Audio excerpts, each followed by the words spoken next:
All right, guys, welcome back to another episode of A Word with the Wise. It's been a little hiatus, but this time we've got a big one for y'all. This right here is the conglomerate Skylyne Studios. Go ahead and introduce yourselves. My name is Ryan. Sir, Johnny Park. Niko Fitz. All right, I've had the graciousness of meeting these gentlemen and talented individuals, and it's been a wonderful journey since the beginning of 2025. We're gonna be running with our head first, taking on the city. We're gonna get started with the first question of the night, starting with Ryan. Where are you from? And what was your first introduction into making music? I'm from Biloxi, Mississippi. My first introduction to making music was just me feeling like inspired to make music that I wanted to hear. So I just kind of like went out on my own way and just bought the starter kit. So was it like hearing music that you liked and then it made you want to make it? Yeah, at the time I was like listening, it was like 2017, 2018. I was listening to like Juice WRLD, I was listening to like Kid Cudi, Drake, everybody really. Yeah, but all the big names and stuff, yeah. Yeah, so I was inspired to just get out, try it myself and see what I could do. And yeah, I just got started in the closet. Okay. Johnny? Yes, sir. Shot from Pflugerville, Texas. Yeah. Yes, sir. Shout out to the Ville. I met some homies in Jersey. I was in the military. They just kind of put me on music, showed me that you could do more with this natural gift that we were given. And I always had stuff in my notes. I would freestyle all the time on the bus back in high school.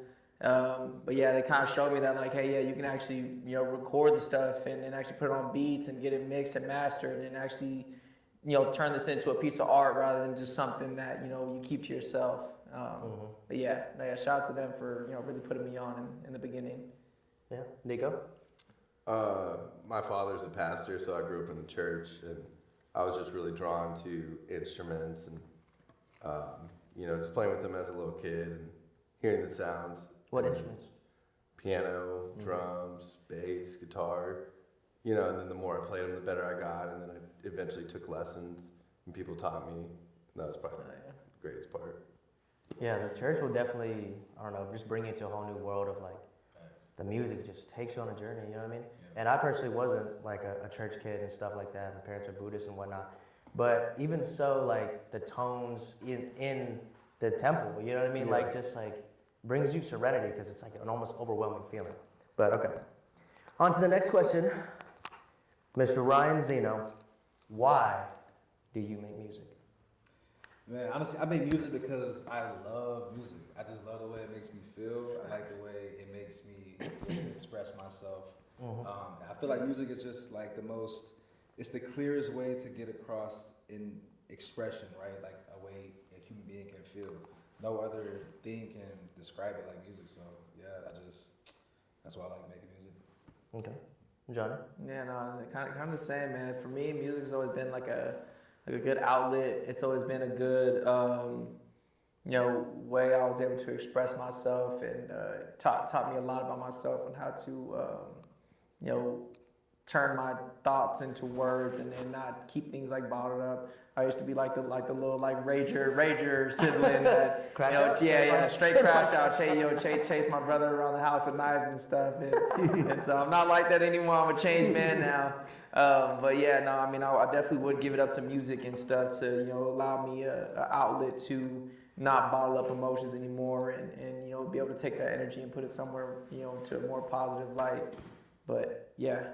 Yeah, for me, it was kind of when I started to learn music and I started learning that it was a different language, I really figured out that like when I couldn't express myself and where words failed, music could speak for me. So it was definitely, like you said, it was expressing yourself, and it was where like it was a true outlet for myself, and that's why I play music. I feel like for me, it's all on similar lines. Self-expression was something I always loved, when it comes to clothes or music or like just the small little things that you enjoy, the toys, what you had growing up. But I think for me, the music was therapeutic, and there's some things that you can just can't say to people, or nor do you want to like bring those burdens onto really anybody, because you don't have to. but your music becomes this safe place of, like, you don't have to show anybody your music. This music can be for you, but it just becomes more than that whenever you want to share your feelings, your thoughts, your ideas with the world. Yeah. So I think I just really wanted to put everything out in a place where it's just not in my mind, pretty much. Yeah. Okay. Next question. Nice answer. Yeah, good answer. Yeah. Ryan, what do you bring to the table as an artist in 2025? Honestly, I think like my biggest strength is gonna be, I'll say diversity. Like I feel like I'm very diverse in the sense of like genres, melodies, flows. But I would say the main thing is like being able to give the listener a familiar sound, but a new listening experience in the sense of like these lyrics aren't your run-of-the-mill lyrics, right? Like these lyrics aren't your typical thing you'd hear from, I guess, this current generation. I just fucking your bitch. Exactly. You basically repackage it and give it to them, right? Exactly. It's like rebranded, but in a more I feel like it's more creative, more artistic, and more genuine at the foundation of it. But yeah, I'd say. Because we can't reinvent the wheel. You know, the best we can do is like spruce it up a little bit. Exactly. Yeah. And for you, Johnny? The question was, what do I bring to music in 2025? What do you bring to the table in your music? Oh, what I bring to the table in my music? Man, I really in 2025, I'm really trying to hit the ground hard in Pflugerville, especially, man. I really want to, tie together this community even more tight knit than it already is. I want to get it to a point to where Pflugerville isn't really like that cool place to be from. It's the suburbs. A lot of people aren't proud to be from Pflugerville, and I want to flip that. And so I think what I bring to the table is a platform for people to be, like say, hey, yeah, I am from the Ville. Yeah. That's the same place that Johnny Park's from. I want to make it somewhere that people are proud to be, turn the negative to a positive, basically. Yeah. But I really want to bring just the culture, basically. I want to bring a brand new culture to the table with my music for, like I said, the people back home. Mr. Fitz. So I feel like I have a unique set of skills for making beats and audio engineering. I like to follow industry standards, but I have a lot of different mentors, and they all say specific things that they do and how they do them, but I just like to take my favorite part of all of these, great engineers and producers and then make it my own. I also like to have my own way that I do things, so, I just try and be as original as possible, which is really hard to do in today's society because it's just so saturated, but as long as I can just try and make my mark, that's what I'm really trying to do. I agree. Okay, next question, Mr. RYN XENO. What was the biggest eye-opening moment along your music journey? When I started to listen back to my mixes and stuff, and I'll be like, okay, do what most people normally do. Go to YouTube, call somebody, do whatever you can do to try to figure out how to make your mix sound as best as you can, as quick as possible, and as costly as possible. But yeah, I was listening back to my songs, and I was just like, this shit is ass, and the mix sucks, sounds horrible, but I want to show people and I want to get it better. So I think just realizing probably within 2 months, 3 months in that I'm gonna have to understand what it means to make a song as commercial. Right. As possible. Yeah. A certain standard and level. Yeah. Mr. Park. My first show was the biggest eye opener for me personally. The first show was really kind of okay, I'm making music and I'm also making music that people want to hear, and getting that reassurance that hey, people actually like this, they dig it, they want to hear it, they're paying to come hear it, they're buying merch. I was like, okay, bet this is something that you can actually do. So yeah, I would say the first show that we did was probably the biggest eye opener moment. It was a very, very successful show. I think that was the most motivating moment / eye opening. Niko. Shout out Niko Fitz for putting that on that show. Shout out Niko. Most eye-opening moment. I think it was there was one month where like I wasn't gonna make rent at the studio, and I had to sell some of my equipment. And you know, it was just the consistency of sticking with it. And the next month, it paid for itself. And that was the most eye-opening moment. It's like if you just work at something and you keep working at it and you keep staying consistent, it will become fruitful and it will pay off. Yeah. So I'm on the same lines as Johnny, honestly. Like, having done my first show fairly recently, like, it was a shock to me, thinking you're so in your head and you want to overthink these things, but whenever you grab the mic and you're just up there, you're on go. You just let your natural instincts take over, and I just remember that feeling of like, this is meant for me. Like, I'm gonna run this. Like, there's no other way, you know. Yeah, I feel like there's definitely is that moment where like when you know, like you hear that all the time. Like when you know, when you're on that stage, like that, like there is no like backing out last second. Like it's like, no, you're on this stage, so either you're gonna choke or you're gonna be the star that you're made to be. You know what I mean? Yeah. Imagine if I hop up there, I was like, guys, I gotta go. I don't want to rap anymore. Just jumps on stage. This is my first and last show.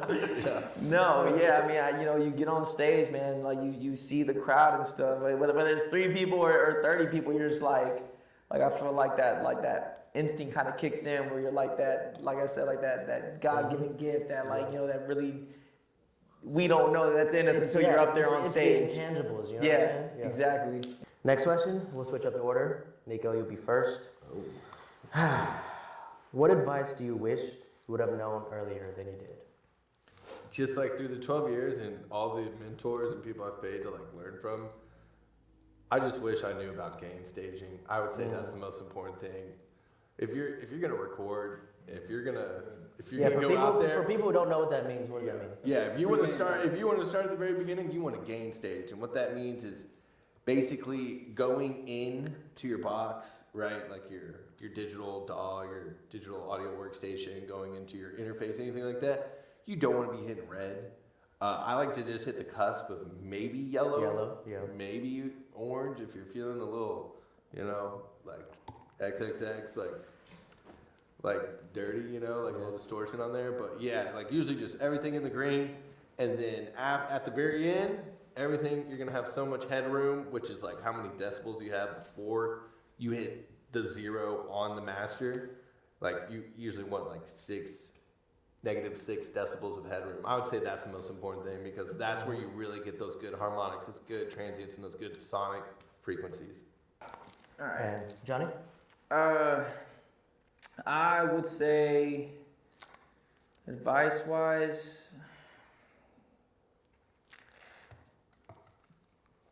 fuck, man, I don't know. I can't think of another advice. Gabe definitely has given me a lot of good gems in the past. Gabe, Esco Fades, man, 7 Fades Hair Studio, man. We're here. He's been one of my best friends since high school, man. He's been cutting me up for about 10 plus years now. Super dope guy. Man, he's given me a lot of advice throughout the years, but don't let shit hang too long. I think it, like, protecting your mental definitely is like a big thing. Don't let things roll off your shoulder a lot more. It's definitely things you need to go through things for to go through the process and the creative process and stuff, but don't hang on to it too long, or else it'll consume you. I think that's like the best kind of advice I would have known. Yeah. Earlier. Release that negative energy. Yeah. Bring in the new energy. Exactly. Ryan? For me, I would probably say the best piece of advice, probably comes from my little brother. We're in a conversation when I was like first starting to make music, like early on, like 2020, 2021 era. And we're like talking about it for like hours, and he was like, "Man, just drop this shit. Like, just drop it." And like that kind of gave me kind of like the confidence boost in a sense to look at it simple like that, where it's, hey bro, just you made it. It's not gonna be perfect. It's not gonna be your best track, but just get that shit out there. So 100%. Like for me, it's you're wanting to be attached to the perfectionism or like this wasn't ready yet, or I didn't like how I did that. But at the end of the day, like when I view music, it's your entire life. It's a lifetime. So it doesn't really matter how you kind of did it here, there. It's the collection of your entire lifspan. So like pretty much life goes on and the music will continue to play. Yeah. So it's like just nip it in the bud and keep moving forward. And I knew that you have to do that or else you're just gonna let it consume you. Like what Johnny was talking about. You could just be constantly self-doubting or just letting it eat away at you. But yeah. Butts will be nipped and butts will be consumed. Exactly. Okay. Next question, Mr. Ryan. What would you tell someone starting from ground zero that wanted to pursue your creative path? I probably would tell them if they went all day constantly dreaming, eat, sleep, thinking about music and about being like in that position, they should really look in the mirror and probably have like a very serious conversation with themselves. And if it's anywhere leaning towards like the yes, like the green, full send it, you know, chase it all the way through. Yeah. John? I second that. Definitely, this isn't a thing that you can have any doubt in your mind about. This is something that you need to dedicate every minute, second, hour, day. It's a lot of sacrifice. Sacrifice, huge one. It's a lot of sacrifice. So I mean, the doubt's always going to be there. You know what I'm saying? It's always going to be there in the back of your mind. But if you're not able to talk yourself out of that doubt, you need to be full send. That and perform. Get you a dope team. Get you a sick ass engineer. Some really motivated artists around you. Get you someone that knows about PR and just knows surround yourself around people that are smarter than you, that can help you get to those next levels. I mean, TikTok can only teach you so much.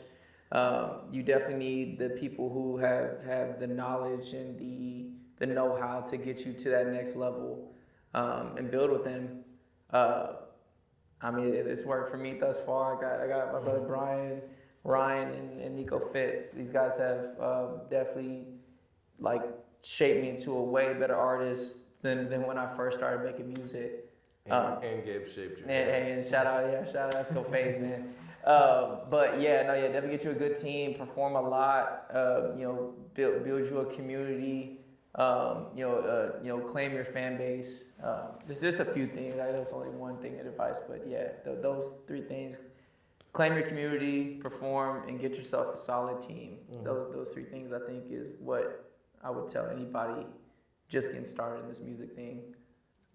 That's it. If somebody wanted to do what I would say, first of all, find an instrument, learn the instrument, learn music theory, get a digital audio workstation, and start playing some music. Because a lot of people just want to start playing and just producing music, but they're doing a bunch of samples and stems, which there's nothing wrong with that, but it's like, learn what music is and why you're doing things and why it's being done. Yeah, because it's gonna pay off in the long run. It seems very foreign at first, but eventually it just becomes, your first or second language. Yeah, it's facts. For me, I think telling somebody something from ground zero, it's kind of a combination of what you guys pretty much said. I think the biggest thing for me was I wish I had a good team to start with. It's like, I've said it around you guys plenty of times, but if you want to go fast, go alone. If you want to go far, go together. Yeah. And I think having that strong backbone of the unwavering faith and belief, you guys bounce off each other, ideas, and it just kind of creates an open space of vulnerability, trust, and then ultimately everybody grows from it, And it's just really hard to do that alone because either you're coming across people who may take advantage of you or just hype you up for no reason or put you down, just because they don't want to see you do better or they project their own lives onto you, So definitely a strong team. And then also, if you don't really have the means by any money or any equipment or space, like you got to start from somewhere, you know what I mean?